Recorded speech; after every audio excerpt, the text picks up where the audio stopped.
Okay,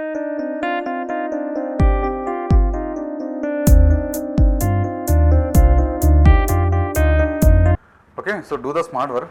Let's start the world history.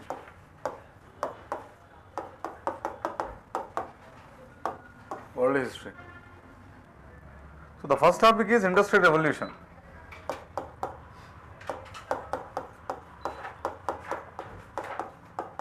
Industrial Revolution. Industrial Revolution in the world, obviously discussing about world history. Industrial Revolution in the world. So there are topics which I have to discuss. So first of all, what is Industrial Revolution? What is Industrial Revolution? And why? I mean to say, what are the causes? What is Industrial Revolution? Next thing, what are the causes for the Industrial Revolution? Next thing is the first Industrial Revolution, why in UK? Why in Britain? Okay, why in Britain the first IR, the first Industrial Revolution occurred? So what is Industrial Revolution? Next topic is we are going to discuss is causes, very important. The causes of Industrial Revolution. Next thing is why Britain is the first country in the world which witnessed the Industrial Revolution. And next thing is obviously the consequences. Consequences, you can also call it as impact, significance, impact. So first we will discuss about what is Industrial Revolution, causes. Next one is why Britain is the first country in the world which witnessed the Industrial Revolution. Next thing is, last thing is consequences, impacts of Industrial Revolution. Let's discuss about the first topics. What is Industrial Revolution? What is Industrial Revolution? To be frank, Industrial Revolution is nothing but mass production of the goods. Mass production of the goods with highly mechanized tools. With highly mechanized tools. So, industrial production, Industrial Revolution is nothing but it is mass production of goods. And next thing is with what? Why mass production? Why bulk production? Obviously there is assistance of mechanized tools, highly mechanized tools. Then why it is called revolution? Industrial Revolution. The point is why it is called as revolution, because it is not only affected the economic realm, it is not only affected the economic realm but also affected the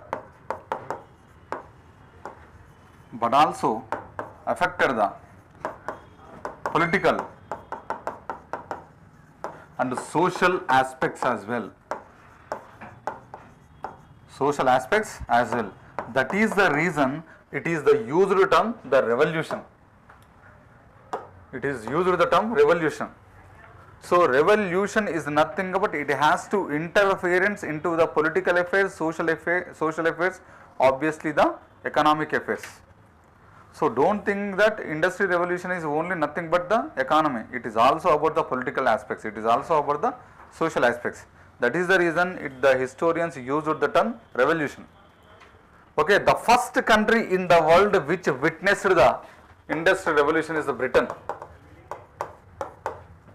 Britain, the first country in the world. First country in the world which witnessed the industrial revolution is Britain in mid 18th century. In mid 18th century, that means 1750 onwards. In 1750 onwards, in the mid 18th century, 1750 onwards, Britain experienced the industrial revolution, and that is why the Britain is known as workshop of the world.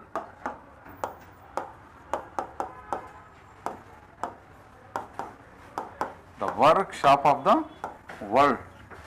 The Britain is known as workshop of the world because of the industries, because of the mechanization, because of large scale mass production of the goods. The Britain is credited with the epithet. It is known as workshop of the world. After 100 years almost,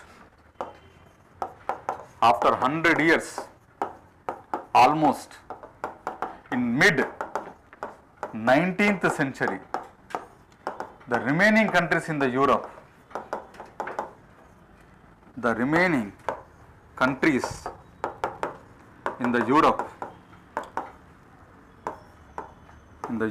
witnessed industrial revolution. So there is a gap of almost 100 years.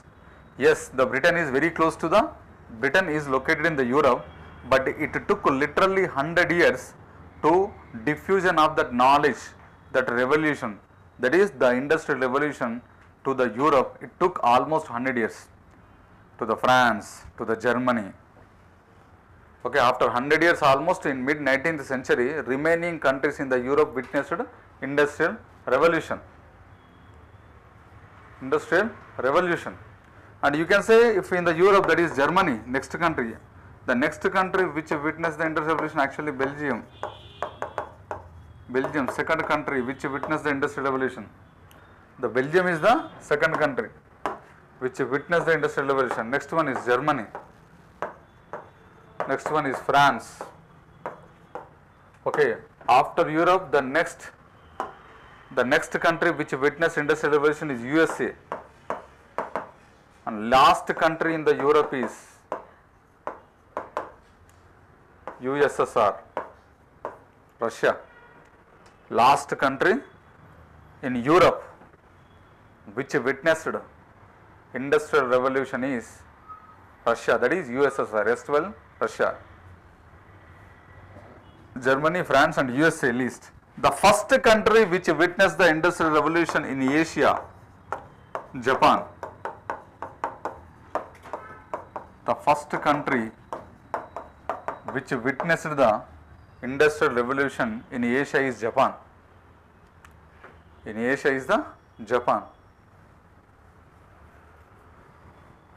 Okay, so that's how the spread of the industrial revolution to the remaining countries of the world. Japan, first country in Asia which witnessed the industrial revolution. The last country to witness industrial revolution in Europe is Russia, USSR. So what about India? India never witnessed IR. India never witnessed IR. Is it related to IR? Yes, it is affected by IR, industrial revolution. Yes, India never witnessed industrial revolution, but it is affected, it is influenced, okay, it is impacted by the industrial revolution. So let's go into the detail. What is actually industrial revolution is nothing but transformation. The industrial revolution is nothing but the transformation of the industries. Transformation from home to factories, from home to factories, for the family members to hundreds of workers, hundreds of workers,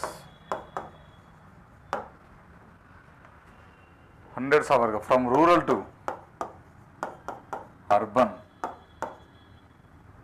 from slaves to steam engines,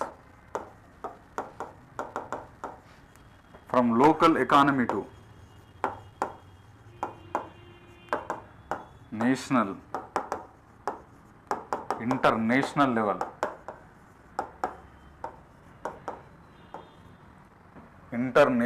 So this is what the transformation.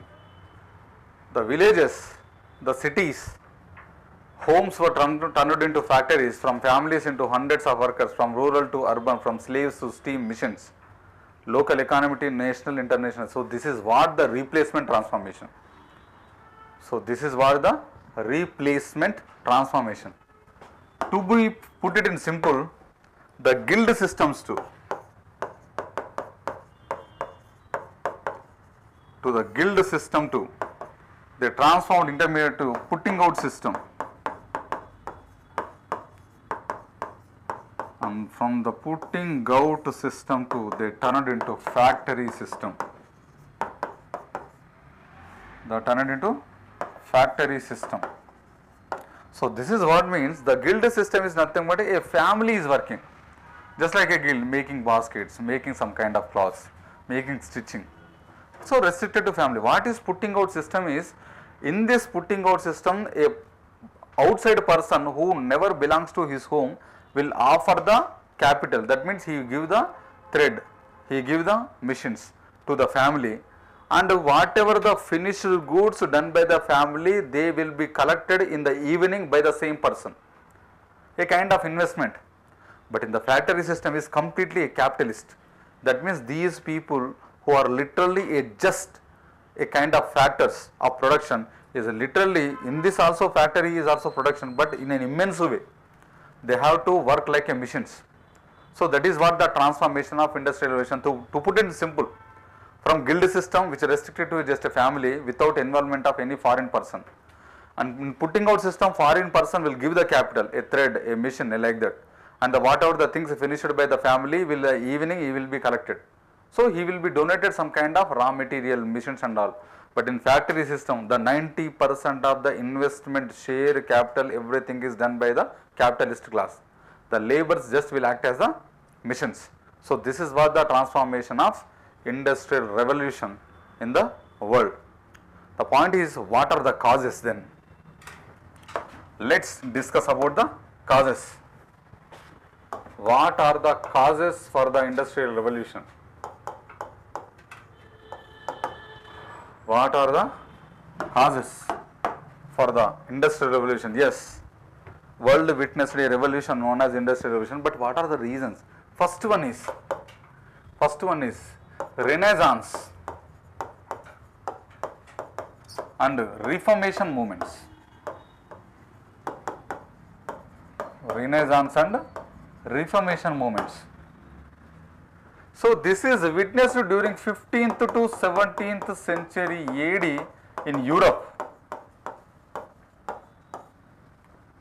The Renaissance movement, the Reformation movement is witnessed in Europe in 15th to 17th century. This is the period where the Renaissance and Reformation movement was took place. What is Renaissance? Renaissance is nothing but what? Revival. Renaissance is a French word. A French word. Renaissance is a French word which means is revival.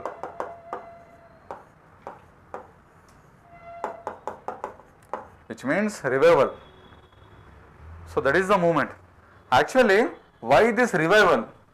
Why they want revival of the, the ancient things?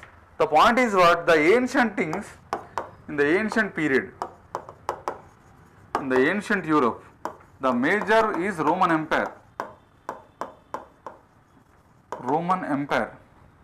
In the ancient Europe, it is majorly ruled by the Roman Empire. It is somewhat consisting of classical knowledge. It is somewhat consisting of classical knowledge.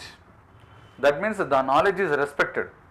Pope is not everything. But in the medieval,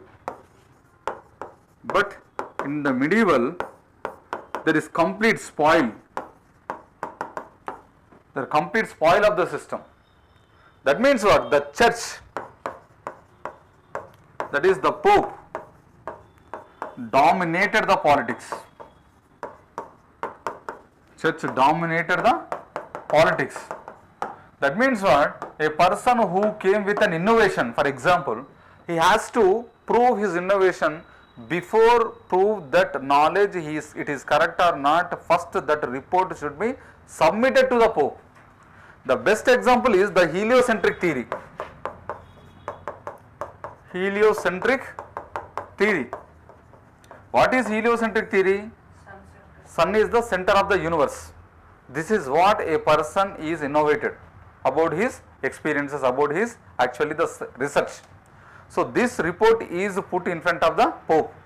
But during the time already they are believing that which center?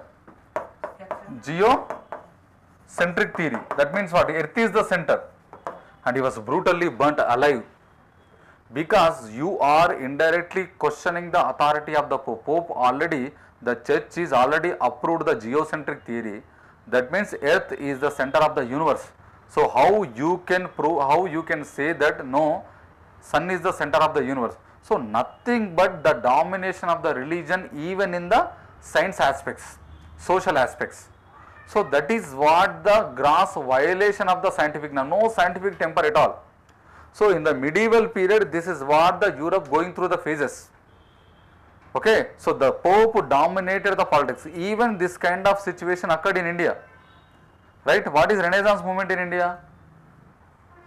Father of Indian Renaissance అంటే మరి దానికి answer తెలిసినప్పుడు దీనికి తెలీదా? Socio religious reform movements are also known as renaissance. ఓ అప్పుడు అది రాయలే కాబట్టి అది గుర్తులేదా? ఇదేనా? Okay, that means what? We are also talk about the renaissance movement అని ఎందుకన్నాం? we are also talking about the revival. For example, if you take Raja Ramohan Rai, which Sabha? Brahma Samaj. So the Raja Ramohan Rai propounded what? Based upon the Upanishads. Go back to Upanishads, where the Bhakti concept is mentioned, where the Bhakti concept, rationality is given. For example, if you take Swami Dayananda Saraswati, what he said? Go back to Vedas. For example, if you take Sir Syed Ahmad Khan, what he said? Go back to Quran. So what does it all this means? They are revival. That means they want the old thing. In the same manner, Europe is also struggling with the movement, Renaissance movement. Nothing but they want the ancient practice. They want this, but the point here is these movements in India is a lack of scientific temper. Lack of scientific temper. To put it in precise, in a paragraph is pseudo-scientific temper. Pseudo-scientific temper. The same kind of movement in Europe, that is the Renaissance movement. Nothing but they want to revival the ancient practices, where the Pope interference into the religious affairs is least. So such a kind of freedom these people want, and that movement is known as Renaissance movement and Reformation movement in the world. So they want to revive the ancient practices, which was already witnessed by India. But Indian Renaissance movement is a lack of scientific temper, consisting of pseudo-scientific temper. But whereas the Renaissance movement in Europe is very perfect, which built the scientific temper in them. And next thing is, what is Reformation then? Reformation, they want to bring the change, no revival. Reformation means change. They are asking the Pope for the change. For the change they are asking. That is what Reformation. Asking the change for the Pope. And especially there is a person whose name is Martin Luther, who founded the Protestant movement.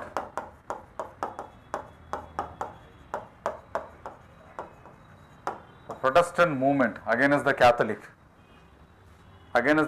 because in the Catholic, the travel over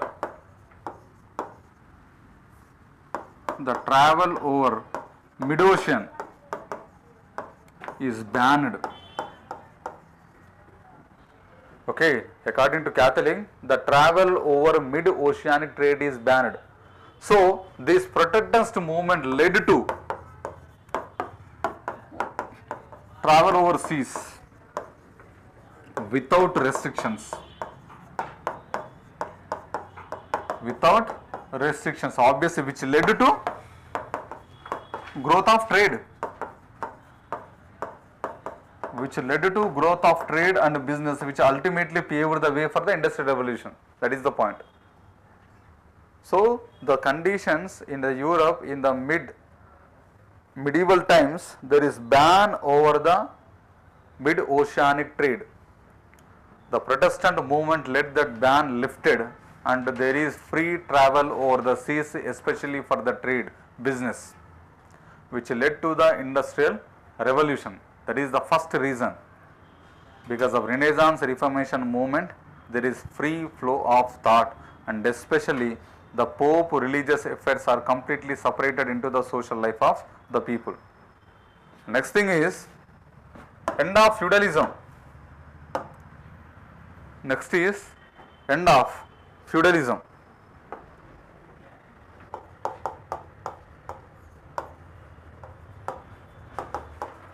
Next, end of feudalism. The second reason for the cause of industrial revolution is end of feudalism. Because I told you what is feudal economy. The feudal economy is nothing but what? Only self-sufficient economy. The feudal economy is what? Only self-sufficient. How much you want, that's it. That much only you should produce. No excess amount of production. So obviously there is self-sufficient economy, there is no surplus production, obviously there is no exports and no imports. So the trade is only limited, there is no exports and imports. These feudal systems were cancelled, I mean to say the forbidden. The feudal economy was, the feudal society was, removed. During that time only two classes are there actually. The two classes are lords and the servers. The lords are nothing but what? Who? Zamindars. And the servers are nothing but the peasants. So this is the kind of economy. Nothing but the feudal economy. The feudal economy, the feudal society consisting of only two kinds of classes. One is the lords who consisting the majority land holdings known as Zamindars, and whereas the servers, that is the peasants who actually work in the land. So this is led to actually the self-sufficient economy, no surplus economy. If there is surplus economy, it leads to the exports and imports. The feudal economy, the feudals now transformed into capitalists.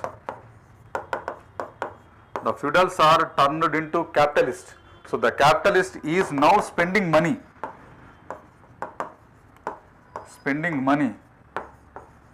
for more profits.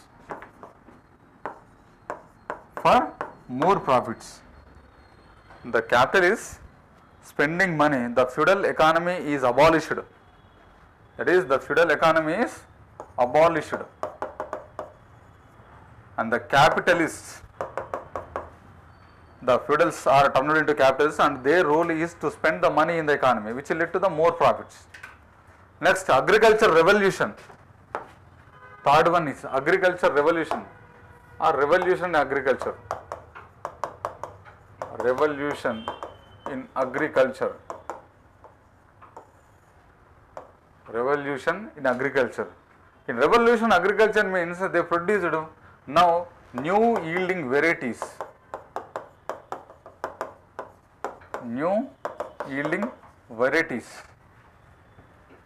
Okay. Fertilizers introduced. Fertilizers introduced. Next, fertilizers means what? Menus.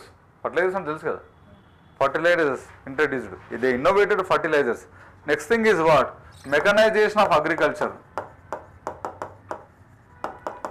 Mechanization of agriculture. Okay, mechanization means what? Consisting of machines. Next, crop rotation allowed. Crop rotation practiced. Next, big land holdings. Big land holdings. No small holding, which led to very less production. If there is big land holdings, definitely it leads to the more production. That means what? This is also known as enclosure movement. Enclosure movement in England. Enclosure movement in England, where small land holdings, okay, where small land holdings joined to make big land holdings. To make big land holdings. So this is what the enclosure movement in England. enclosure movement in England. So new yielding varieties of seeds introduced, fertilizers introduced for the first time in the world. Next thing is mechanization of agriculture, everything is done by the machines. Next, crop rotation, new methods introduced into the crop system, that is crop rotation. Next thing is big landholding, because small land holdings will not consisting of a single crop. Obviously many wastage of land will take place. So in order to avoid that, there is a movement was took place in England known as enclosure movement. This is very popular movement because of which the industrial revolution occurred in England. So enclosure movement is what? The small land holdings consisting of these people. Okay, the capitalists will buy all this land and they give the money, and which is turned into a big land holding. So nothing but the mechanization of agriculture. And the people who are not having any land holdings in the villages, they are migrated to the towns for the employment, because already industrial revolution is there in the towns and cities. Now these people who do not have the land holdings in the villages, obviously they will get the jobs in the cities. So this is what the agriculture revolution.